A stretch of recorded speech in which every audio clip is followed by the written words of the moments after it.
Kopogore gi manya korom gajuanga en ni sirkal timo lalruok gi jokanyo ewi kaka inyalo weruok gi chudo mano mar omenda mar chiwo boke mano mar P3 ne jogo moyudore gi midhiero mago mag lwenje mag kit chwech ma bende koro yangi gi jatend migawo mar kit chwech Aisha mane loso e nyasi mano mar keto ayanga chike mabiro tayo ng'eto mar bura maro mar kedo kod kit chwech e pacho kaendi. Oyango ni maro matamalo 40 mar mine e pachoka oseroch ratichgi e yono.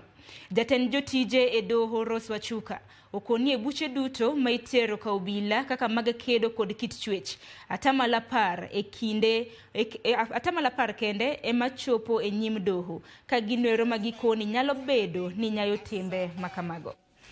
A P3 form, as I have said, is the beginning, or it is the starting of the journey to justice to these survivors.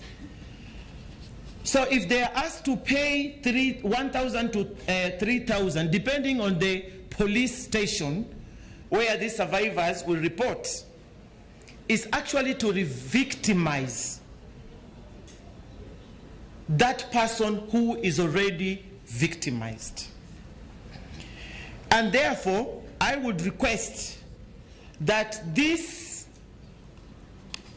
service be rendered free of charge. Nyakorom gajonko pogre gi mano eni jotend